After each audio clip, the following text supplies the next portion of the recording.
अस्सलामुअलैकुम और खुशामदीद। चलें आज एक बड़े मजे के मसले पे बात करते हैं। कभी सोचा है कि कुछ मुश्किल काम तो हम हंस के कर जाते हैं, लेकिन जहां अपने गोल्स की बात आती है ना, वहां हिम्मत क्यों अचानक से जवाब दे जाती है। हाँ, तो यही तो असल सवाल है ना? सोचो जरा, घंटों तक गेमिंग चल रही है, कोई मसला नहीं।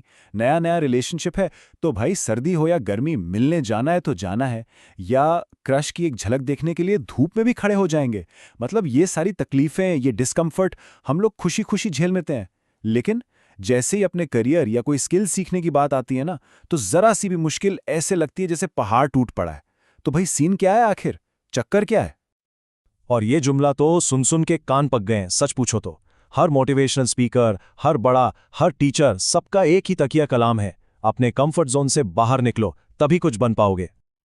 पर एक मिनट, अगर ये कहा जाए कि ये बात अधूरी है, कि असल कहानी इससे थोड़ी डिफरेंट और बहुत ज्यादा स्मार्ट है। सिर्फ कंफर्ट जोन से बाहर कूद जाना ही सब कुछ नहीं है।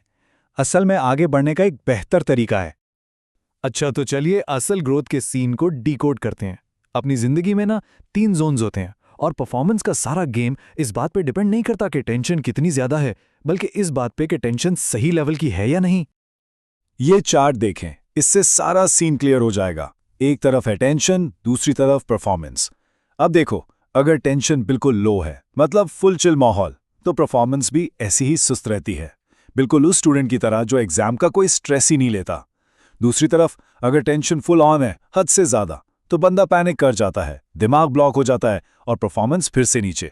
सोचो, फाइनल मैच में पूरी टीम प्रेशर में आकर खराब खेलने लगती है। असल गेम, असल कमाल वो है बीच में, ये है स्वीट स्पॉट। तो सबसे पहला है अपना कंफर्ट जोन। और एक बात बिल्कुल क्लियर कर लें, ये दुश्मन नहीं है, ये हमारा रेस्टिंग ग्राउंड है। यहां आके चिल करना है, रिचार्ज होना है। बिल्कुल जैसे एक एथलीट रेस्ट करता है ना मैच के बाद, ये वही जगह है। यहां आना जरूरी है। इसके बाद आता है लर्निंग जोन। ये है वो स्वीट स्पॉट जिसकी हम बात कर रहे थे। यहाँ टेंशन मीडियम होती है, ना बहुत ज्यादा के पैनिक हो जाएं, ना इतनी कम कि नींद आने लगे। यहाँ नए चैलेंजेस का सामना होता है, नई चीजें सीखते हैं, और सच पूछो तो असल ग्रोथ यहीं पे होती है। और आखिर में आता है पैनिक जोन। यहां टेंशन फुल ऑन है, स्ट्रेस इतना ज्यादा होता है कि दिमाग क्रैश कर जाता है, काम करना छोड़ देता है, गलतियां होती हैं, एंजाइटी हावी हो जाती है, और सीखने के बजाय उल्टा सब खराब हो जाता है। यहां प्रोग्रेस रुक जाती है। तो असल बात क्या हुई? मसला कंफर्ट जोन में होने का नहीं है, मसला हमेशा वहीं पड़े रहने का है। असली कामयाबी इस सफर में है, लर्निंग जोन में जाकर मेहनत करना और फिर वापस कंफर्ट जोन में आकर रिचार्ज करना। ये एक साइकिल है। चलिए, बहुत हो गई थियरी, अब आते हैं असल काम की तरफ। ये रहा 3 स्टेप गेम प्लान, जो सिर्फ सोचने से निकालकर एक्शन लेने पे मजबूर कर देगा। हम 3 चीजों पे काम करेंगे। नंबर 1, एक सेफ्टी नेट बनाएंगे। नंबर 2, अपनी सोच का तरीका बदलेंगे। और नंबर 3, मुश्किल से दोस्ती करने की आदत डालेंगे।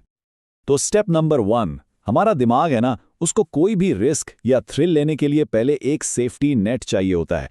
जरा सोचें, लोग रोलर कोस्टर पे क्यों चिल्लाते भी हैं और एंजॉय भी करते हैं, या हॉरर मूवी देख के डरते भी हैं और मजे भी लेते हैं? क्योंकि उन्हें पता होता है कि एंड में वो बिल्कुल सेफ हैं। तो अपना सेफ्टी नेट बनाने के लिए ये सिंपल सा नफा नुकसान एनालिसिस करें। पहले सोचें कि जो काम करना है उससे बेहतरीन सबसे अच्छा क्या हो सकता है, और फिर ये सोचें कि बद से बदतर, एब्सोल्यूट वर्स्ट केस सिनेरियो क्या है। जब दिमाग को दोनों चीजें साफ पता चल जाती है ना, तो रिस्क लेने से घबराता नहीं। अच्छा, अब आते हैं दूसरे कदम पर। ये सोच छोड़ देनी है कि हर चीज या तो यस है या नो, या तो सक्सेस है या फेलियर। ये जो बाइनरी थिंकिंग है ना, ये सीधा पैनिक जोन में ले जाती है। यहां देखें, दोनों माइंडसेट्स का फर्क बिल्कुल साफ है। बाइनरी सोच हमेशा ये पूछती है, मैं कामयाब होऊंगा या नाकाम? इससे टेंशन बढ़ती है। दूसरी तरफ लीनियर सोच ये पूछती है, अच्छा, अगला छोटा सा स्टेप क्या हो सकता है? बस, इससे प्रेशर कम होता है और आप लर्निंग जोन में रहते हैं। और ये बात, इसको तो कहीं लिख लें। सिर्फ उन चीजों पे फोकस करें जो कंट्रोल में है, जैसे अपनी कोशिश, अपनी मेहनत, अगला कदम। नतीजा क्या निकलेगा वो हमारे हाथ में नहीं है, तो उसकी फिक्र करके खुद को पैनिक जोन पे क्यों लेके जाना। और अब आखिरी और सबसे इंपॉर्टेंट कदम, अपने दिमाग की ना छोटी छोटी मुश्किलात से दोस्ती करवाएं। इससे उसकी विल पावर स्ट्रांग होगी और वो बड़े बड़े चैलेंजेस के लिए तैयार हो जाएगा। इसे कहते हैं डिस्कम्फर्ट इम्यूनिटी बिल्ड करना। अच्छा, तो अब वक्त है एक मिशन का, एक सिंपल सा 7 दिन का चैलेंज जो इस विल पावर को टेस्ट भी करेगा और फॉर श्योर बिल्ड भी करेगा। तो क्या ख्याल है, ये डिस्कम्फर्ट इम्यूनिटी बनाने के लिए तैयार हैं? ये वो चीज़ है जो आगे जाकर बहुत काम आने वाली है। अगले 7 दिन के लिए इनमें से कोई एक चैलेंज उठा लें, कोई भी, जैसे 1 हफ्ता जंक फूड को हाथ नहीं लगाना या रोज सोशल मीडिया सिर्फ 30 मिनट। छोटी चीज़ है लेकिन असर बड़ा है। और अगर कुछ ज़्यादा ही हिम्मत है तो भाई करेले का जूस ट्राई कर लें। मकसद सिर्फ दिमाग को ये बताना है कि थोड़ी सी डिस्कम्फर्ट से मौत नहीं आती। सिर्फ 7 दिन, ये छोटा सा अरसा विल पावर में एक बहुत बड़ा फर्क ला सकता है। ये दिमाग के लिए एक वर्कआउट जैसा है। एक बात हमेशा याद रखें, जो लोग एक्शन लेते हैं उनमें कॉन्फिडेंस खुद ब खुद आता है, और जो सिर्फ सोचते रहते हैं ना, उनकी कंफ्यूजन हमेशा बढ़ती जाती है। तो सोचने वाले नहीं, करने वाले बने। Be a doer. और आखिर में बस इतनी सी बात है, इस चीज से डरना छोड़ दें कि जिंदगी में आगे क्या होगा। कोशिश करें, अगर कुछ अच्छा ना भी हुआ तो कोई बात नहीं, तजुर्बा तो जरूर होगा, और वही असल कमाई है।